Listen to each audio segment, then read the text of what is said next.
Khadija Siddiqui के हवाले से। ये वो खातून है जिनके ऊपर 23 मरतबा खंजर से अटैक किया गया। शाह हुसैन नामी इस मुजरिम ने जब इनके ऊपर 23 मरतबा हमला किया खंजर से तो मौजज़ाना तौर पर ये बच तो गई, ज़िंदगी इनका साथ देती रही और बहुत ही लंबा अरसा इन्होंने ज़ख्मों के साथ लड़ा भी। और उसके बाद इस सारी जब सिचुएशन से निकली तो अपनी कानूनी चाराजोई जो है वो सारी अमल में आई, जिसके बाद 5 साल की कैद सुनाई गई अदालत की जानिब से इस शख्स को। और 5 साल की जगह 3.5 साल के बाद ये शख्स जिसका नाम शाह हुसैन है ये इस जेल से, इस कैद से बाहर आ गया। इसके आ जाने के बाद जहाँ पे खतीजा को बहुत सारे कंसर्न्स थे, वहीं पे बहुत सारे कंसर्न जो हैं वो सोशल मीडिया पे बहुत सारे लोगों ने भी शो किए और सबका एक ही कहना था कि जिस शख्स को 5 साल की कैद हो वो 3.5 साल में किस तरह आ सकता है। बहुत सारी उंगलियाँ सवालात उठाए गए हुकाम बाला के ऊपर, जिसमें प्रेसिडेंट से लेके प्राइम मिनिस्टर से लेके मुख्तलिफ नाम जो है वो लोग ज़बान ज़दियाम करते रहे कि जिनकी जानिब से रियायत दी गई है। जब ये सारा मामला हीटअप हुआ तो उसके बाद फ़याज़ुल हसन चौहान साहब जो वज़ीर जेल खाना जात हैं, उनका एक बयान सामने आया जिस बयान के अंदर उन्होंने ज़िक्र किया कि रिमिशंस यानी कि जेल के अंदर मौजूद जिस हद तक फ्लेक्सिबिलिटी हो सकती थी वो उनको दी गई। मिसाल के तौर पे अगर उन्होंने किसी को पढ़ाया, उनका कंडक्ट अच्छा था, ऐसे एग्जाम्पलरी रोल्स में बहुत ज़्यादा रिलैक्सेशंस हैं जो मिल जाती हैं ऐसे मुजरिमान को। बहरहाल वो मिले लीगली थी जिसकी बिना पर वो वापस आए। आज के प्रोग्राम में हम डिस्कस ये करेंगे इनके वापस या इनके बाहर आ जाने से खतीजा सिद्दीकी की ज़िंदगी को कोई ख़तरा है या नहीं है, क्योंकि वो इस चीज़ का क्लेम कर रही हैं। दूसरी चीज़ ये कि उसकी सिक्योरिटी के लिए क्या किया जा रहा है। तीसरी चीज़ आज जिस पर हम बात करेंगे कि क्या इन रिमिशंस की एक्सरसाइज किए जाना इस मौके पर ऐसे शख्स के साथ जायज़ है, नाजायज़ है, या किसी ने अपनी इख्तियारात का ज़रूरत से ज़ायद इस्तेमाल किया है। इन तमाम पहलुओं पर आज बात करेंगे। प्रोग्राम में हमें जॉइन करें हसन नियाज़ी साहब, माहिर कानून है। Welcome to the show Niazi साहब। नियाज़ी साहब, सबसे पहले तो आप ये बताइए कि इस सारी चीज़ को आप कैसा देखते हैं, ये जो भी डेवलपमेंट है शाह हुसैन के सारे मामले के हवाले से। मतलब ये एक बड़ा अनफॉर्चुनेट बात है कि एक कन्विक्शन जिसको कराने में बड़ा एफर्ट लगा, क्योंकि मैं खतीजा का लॉयर था, मुझसे ज़्यादा कोई नहीं जानता कि इस केस में हमें कितनी स्ट्रगल और कितना प्रेशर और कितनी मुश्किलात का सामना था। मतलब हमने तो अपना कह लें करियर दाव पे लगा लिया था कि लाइसेंस कैंसिलेशन की तरफ बात चली गई थी, लेकिन बहरहाल एक मरहले से गुजरे, एक अचीवमेंट थी। खतीजा दिलेर औरत थी, दिलेर लड़की थी, खड़ी रही, उसने मेक श्योर क्या कन्विक्शन हो, उसको ऑफर्स आती थी, उसमें प्रेशर आता था, उसको थ्रेट्स आती थी, उसका फ्यूचर भी स्टेक पे था। उसने भी कल को वकील बनना था, जो माशाल्लाह वो बन चुकी है। अब उसके बावजूद अगर ये केस में इतनी मेहनत से कन्विक्शन कराई जाए और वो भी 324 अटेम्प्टेड मर्डर में 5 साल कैद सुनाई गई है, जहां 10 साल सुनानी चाहिए थी, और ये 7 साल सुनाई थी इनिशियली, जिसको कम करके 5 किया गया। अब जब आप मिनिमम सेंटेंस देते हो तो इसका क्या मतलब है कि आप ऑलरेडी एक मिटिगेशन और रिमिशन और जो कंसेशन देनी होती है वो ऑलरेडी आप कंसिडर कर चुके होते हो। उसके बावजूद जब वो जेल जाता है, तकरीबन मैं कैलकुलेट कर रहा था कि उसको 30% रफली 30% ऑफ द उसको रिमिशन दी गई अपनी sentence, total sentence of 5 years, अगर मैं 5 इयर्स भी ले लूं। अब 30% सजा देंगे और इतना हीनियस ऑफेंस था, एक दफा चोरी अटैक। लुक एट आप ऑफेंस को देख के लोग अवाम ले कैसे रही कि एक इंसान, एक बच्ची, उस पर 23 दफा छुरियां मारी एक बंदे ने। उसकी जरा साइकोलॉजिकली लोग देखें कैसे उस ऑफेंस को देख रहे हैं, उसको हीनियस क्राइम्स में आना चाहिए। और एक हीनियस ऑफेंस में आप 30% रिमिशन दे दो। आपको अगर कानून ने एक डिस्क्रेशन दे दी थी, आपको कानून ने अगर चीजें दे दी थी, इसका ये मतलब तो नहीं आप उसको डिस्क्रेशन में एक क्रिमिनल को आप एक कॉन्विक्ट को आप। अच्छा, अब मेरा एक सवाल है आपसे, मैं चाहता हूँ नियाज़ी साहब थोड़ी सी जो है गुफ्तगू को हम लीगल रखें और लीगल से हट के थोड़ा सा जज्बात को साइड पर रख के बात करें, क्योंकि बहुत सारे लोग ये कह रहे हैं कि लीगल पॉइंट ऑफ व्यू से कौन सा गलत काम किया है इस शख्स ने। सो उन लोगों का पॉइंट ऑफ व्यू में आपसे जानना चाहता हूँ। वजीर जो है जेल खाना जात, उनका जो बयान सामने आया वो कहते हैं कि भाई कौन सा इलीगल काम है, पहले तो आप ये बताएंगे जो शख्स के साथ हुआ है, जो किया गया है। 3.5 साल में उसने रिमिशंस लिया, वो लेके बाहर आ गया। 17 महीने की रिमिशन दी ना, 17 महीने की रिमिशन दी। अब 17 महीने की उधर से लिए, 1 महीने की अदालत 15 महीने की कहते हैं रिमिशन दी।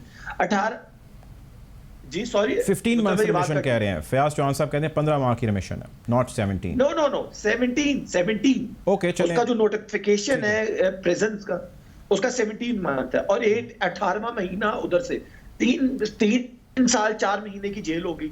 अब मैं आपको बताता हूँ रिमिशंस की। 3 साल की इसको मिलनी चाहिए अगर ये कोई डिग्री करता है, 3 साल की इसको मिलनी चाहिए, 3 महीने, सॉरी अपॉलॉजीज, 3 महीने की मिलनी चाहिए अगर ये कोई कुरान हिफ्ज करके पढ़ता है। इसको 7 महीने 15 महीने, 1 महीना 15 दिन ऊपर की क्यों दी जेल वालों ने। फिर इसको एक ऑर्डिनरी रिमिशन दी गई है 8 महीने की, ठीक है। ऑर्डिनरी रिमिशन उसको मिलती है जो जेल के अंदर हर महीने गुड बिहेवियर दे तो हर महीने उसको 2 दिन की रिमिशन मिलती है। एक बंदा 42 मंथ्स गुजारे एक जेल के अंदर, 42 मंथ, ठीक है। 42 मंथ्स का मतलब है 84 days, which is 2 months and 20 days, ठीक है। 2 months और 20 डेज की रिमिशन बनती थी।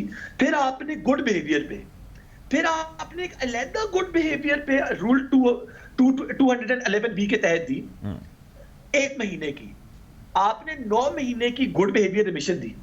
ये आपके पास एक डिस्क्रेशनरी पावर थी, आपने उसका मिसयूज किया। और आप हमें ये तो पहले बताएं वो जो ऊपर के 4 महीने की गुड बिहेवियर रिमिशन थी वो किस कानून के तहत थी। ठीक है, अब मैं इसको थोड़ा सा इसी को लीगल को आगे लेकर चलता हूँ। आप मुझे ये बताएं नियाज़ी साहब कि अब अगर खतीजा ये तय कर लेती हैं, उनकी लॉयर टीम ये तय कर लेती है कि हमने इसको फर्दर किसी कोर्ट में लेके जाना है, नंबर 1, तो कौन से एवेन्यूज़ अवेलेबल हैं? नंबर 2 इज़ कि क्या ऐसी रिमिशंस दिए जाने के ऊपर अपर कोर्ट किसी किस्म की कोई कार्रवाई कर सकती है, इसको क्वेश्चन मार्क रेज कर सकती है, और अगर कर सकती है तो किस हद तक कर सकती है?